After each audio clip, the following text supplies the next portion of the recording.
Terima kasih klik video ini dan jangan lupa subscribe.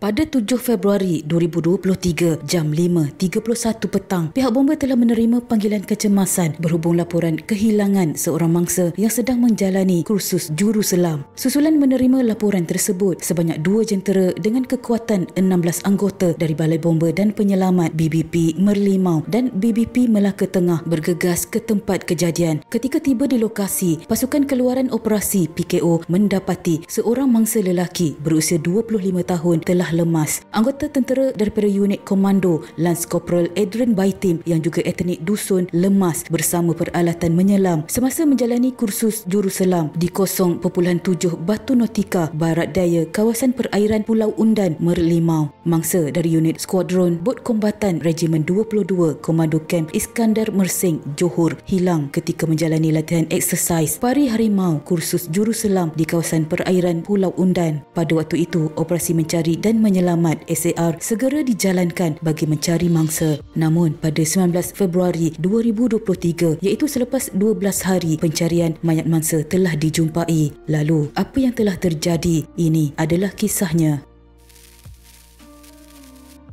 Sejurus mendapat maklumat pada jam 5.15 petang berhubung kehilangan mangsa, pihak Maritim Melaka Negeri Sembilan bergegas ke lokasi dan melancarkan SAR, tetapi tiada sebarang penemuan pada hari pertama dilancarkan hingga operasi ditangguhkan pada jam 7.30 malam selepas pasukan penyelamat menghadapi cabaran angin kuat dan arus deras. Ketika itu pangkalan hadapan cari lamat PHC sudah dibuka di Pulau Besar, manakala operasi SAR membabitkan kerjasama Angkatan Tentera Malaysia ATM, Jabatan Bomba dan Penyelamat Malaysia JBPM serta Polis Diraja Malaysia PDRM. Ia turut membabitkan 9 aset daripada agensi-agensi sahabat, antara lain pesawat Dolphin daripada Angkatan Penguatkuasaan Maritim Malaysia APMM, pesawat King Air, bot Kevlar serta 5 bot taktikal. Pada hari kedua, radius pencarian SAR diperluaskan hingga meliputi 1040 km persegi. SAR hari kedua yang dijalankan mulai jam 8.30 pagi membabitkan 110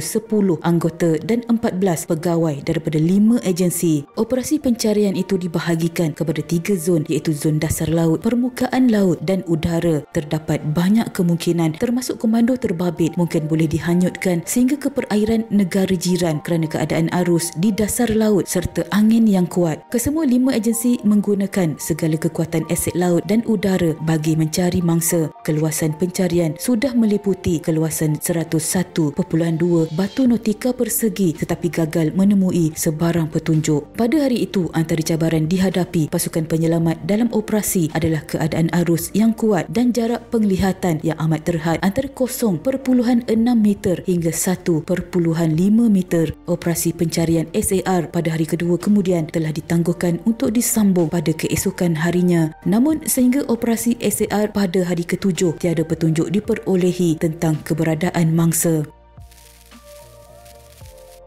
Pada 13 Februari 2023, setelah berakhirnya operasi SAR hari ke-7 tanpa menemui sebarang petunjuk, pengarah Agensi Penguatkuasaan Maritim Malaysia Melaka dan Negeri Sembilan telah mengumumkan yang operasi SAR akan ditangguhkan bermula malam itu. Keputusan itu diambil susulan pencarian anggota tentera pelatih penyelam yang hilang hampir seminggu gagal menunjukkan tanda penemuan baharu. Pelbagai usaha lain juga dilakukan termasuk penggunaan sonar oleh tim ukur medan dari cawangan operasi dan persempadan Pusat Hidrografi Nasional PHN bagi mengesan objek di dalam air setelah pencarian di permukaan air tidak memberikan apa-apa petunjuk. Pencarian di dalam air ini dibantu oleh anggota pasukan selam peperangan khusus dari Pusat Latihan Peperangan Khusus Pulpak Kamp Sungai Udang di Melaka, pasukan selam ranjau KD Duyung dari Tentera Laut Diraja Malaysia dan pasukan penyelamat Maritim Malaysia. Namun tiada penemuan walaupun selaman dilakukan lebih 40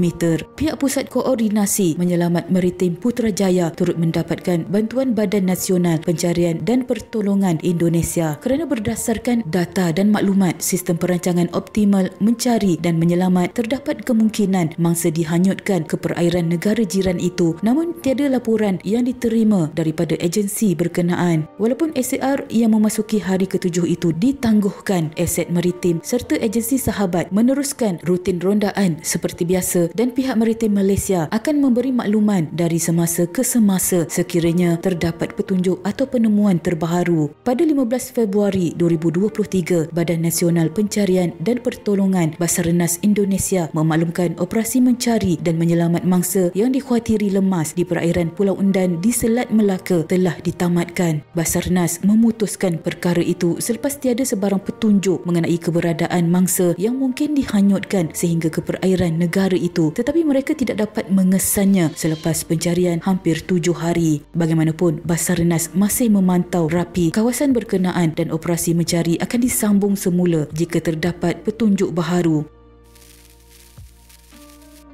Pada 19 Februari 2023, jam 10.15 pagi, pihak Maritim Rescue Subcenter MRSC Johor Bahru telah menerima maklumat penemuan satu mayat yang lengkap berpakaian sut penyelam terdampar di Pantai Bakau oleh orang awam. Pihak Pusat Latihan Peperangan Khusus PULPAK telah mengesahkan mayat yang ditemui adalah mangsa yang hilang berdasarkan pakaian terakhir mangsa, iaitu sut penyelam yang dipakainya. Mayat tersebut kemudiannya dibawa ke Hospital Banting untuk siasatan lanjut. Keluarga mangsa telah dimaklumkan mengenai penemuan mayat tersebut kira-kira pukul 12 tengah hari sebelum mereka ke Hospital Banting dari Damansara Kuala Lumpur untuk membuat pengecaman. Mereka sebelum itu yang telah menerima bukti dalam bentuk gambar telah mengesahkan baju yang dipakai sebelum menyelam dan setelah dijumpai adalah milik mangsa yang merupakan anak bongsu daripada 10 beradik. Walaupun keluarga mangsa bersedih kerana mangsa sudah tiada, namun bersyukur jasadnya berjaya ditemui. Mereka juga menzahirkan penghargaan kepada mereka yang berdoa dan membantu sepanjang operasi mencari dan menyelamat tersebut. Mereka tidak menyalahkan mana-mana pihak, sebaliknya berpegang kesemua yang terjadi adalah ketentuan takdir. Dengan penemuan mayat pelatih penyelam tersebut, op cari lamat telah ditamatkan pada jam 2.30 petang dan Badan Nasional Pencarian dan Pertolongan Basarnas Indonesia juga telah dimaklumkan mengenai penemuan ini.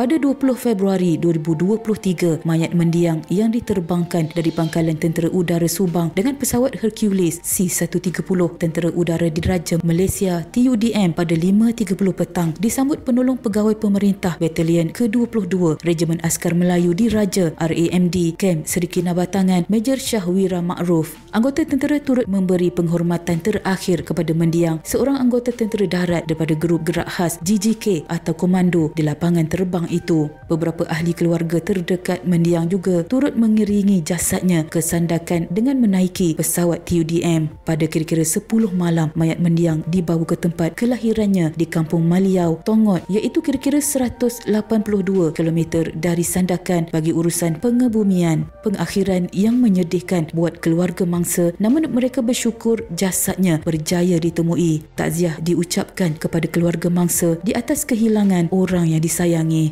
Sekian.